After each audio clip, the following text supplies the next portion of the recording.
अब तक आपने सुना कि कावेरी जी अपनी तीनों बेटियों ईशा, मोहिनी और सुहाना की शादी 3 घर जमाई लड़कों के साथ करवा देती है।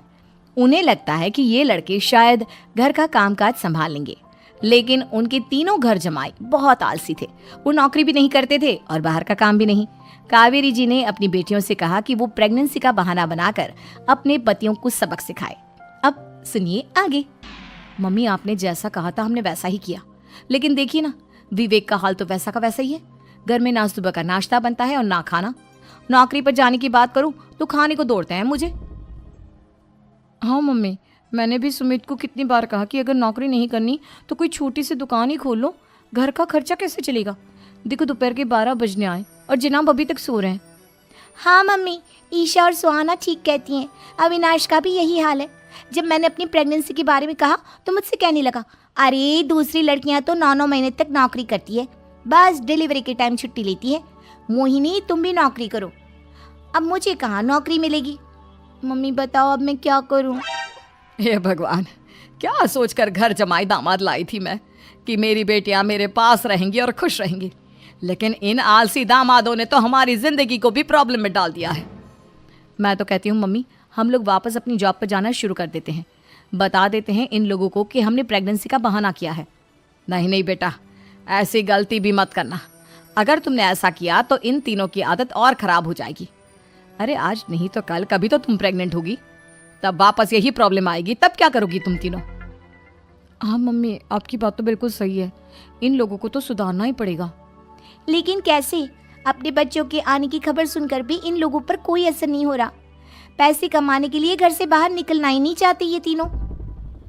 अब मेरे दिमाग में एक प्लान आया है। तुम तीनों चिंता मत करो, उन तीनों को बुलाओ, फिर मैं बात करती हूँ। थोड़ी देर बाद कावेरी जी अपने तीनों दामादों को सामने बुलाकर अपनी बात कहना शुरू करती हैं। अविनाश, सुमित और विवेक, देखो बेटा, मैं ना तुम तीनों से बड़ा प्यार करती हूँ, इसीलिए तो तुम्हें घर जमाई बना कर रखा है मैंने। अरे मम्मी जी, सीधे सीधे कहिए ना, क्या बात है? प्यार तो हम भी आपको बहुत करते हैं। अरे मम्मी जी, आपकी इज्जत भी बहुत करते हैं। अरे भाई, आपके जैसी सास और कमाने वाली बीवी सबको मिलती है क्या? हाँ मम्मी, विवेक और सुमित ठीक कह रहे हैं। आपकी बेटी से शादी करके मेरी तो ज़िंदगी ही अच्छी हो गई है। जानती हूँ मैं, और ये भी जानती हूँ कि तुम तीनों अपने अपनी बीवियों से बहुत प्यार करते हो। बेटा, बात ऐसी है कि हमारे कुल गुरु ने कहा है कि प्रेग्नेंट होने के बाद मेरी तीनों बेटियां शुरू के 4 महीने हमारे गांव में जाकर रहेगी, जहां मेरे चाचा जी रहते हैं। अरे लेकिन क्यों मम्मी, गांव में जाकर रहने की क्या ज़रूरत है इन तीनों को?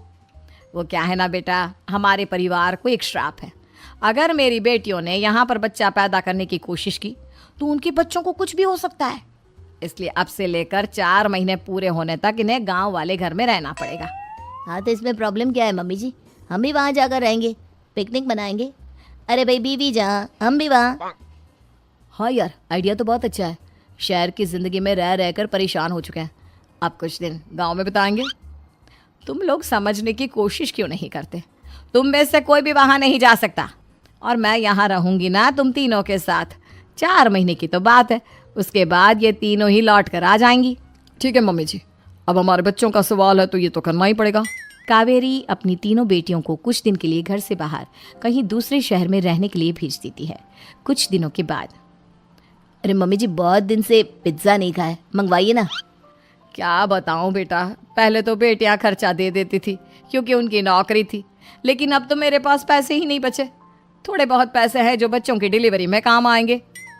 लेकिन मम्मी जी, आपकी बेटियों को वापस आने में तो अभी बहुत वक्त बाकी है। वही सोच सोच कर परेशान हो रही हूँ। सोच रही हूँ कल से दूध भी बंद करवा देती हूँ। अब दूध वाले को देने के लिए पैसे भी तो नहीं है ना। अरे नहीं नहीं मम्मी जी, अगर दूध भी बंद करवा दोगी तो मुझे चाय कहाँ से मिलेगी? और चाय के बिना मैं तो मर ही जाऊंगा। क्या करूं बेटा, इसके अलावा हमारे पास कोई ऑप्शन नहीं है। मेरे पास पैसे ही नहीं बचे। इस तरह कावेरी जी धीरे धीरे अपने तीनों दामादों को पैसे देना बंद कर देती हैं और घर में खाने पीने की चीज़ें लाना भी बंद कर देती है। अब वो तीनों बुरी तरह से परेशान होने लगे थे और इसलिए एक दिन तीनों प्लान करके घर से बाहर निकलते हैं। और बाजार में जाने के बाद, यार अच्छा खाना खाए हुए कितने दिन हो गए, पता नहीं कब अच्छा खाना मिलेगा।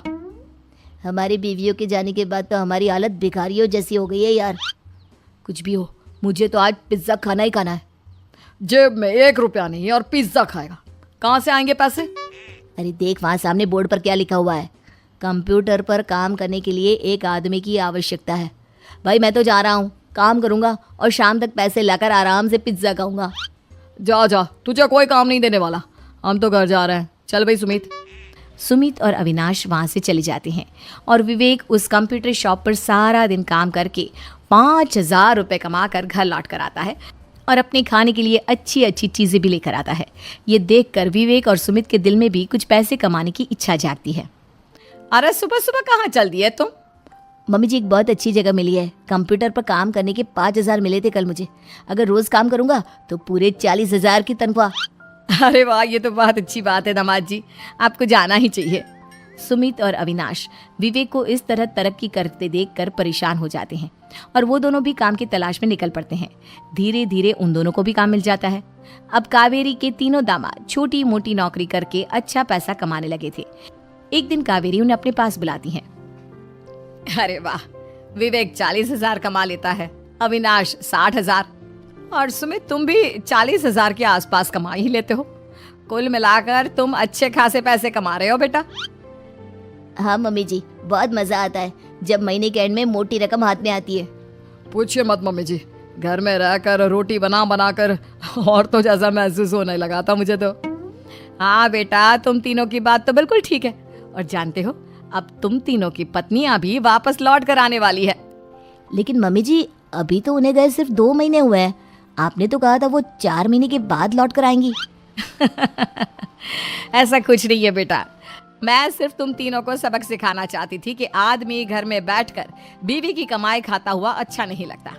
इस दुनिया में हर इंसान को मेहनत करनी चाहिए, काम करना चाहिए, चाहे वो औरत हो या आदमी, ताकि अपने परिवार को संभाल सके।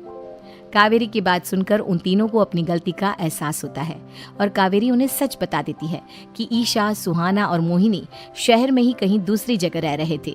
शाम के वक्त उन तीनों की पत्नियां लौट कर आ जाती है और कावेरी जी का परिवार एक खुशहाल परिवार की तरह रहने लगता है।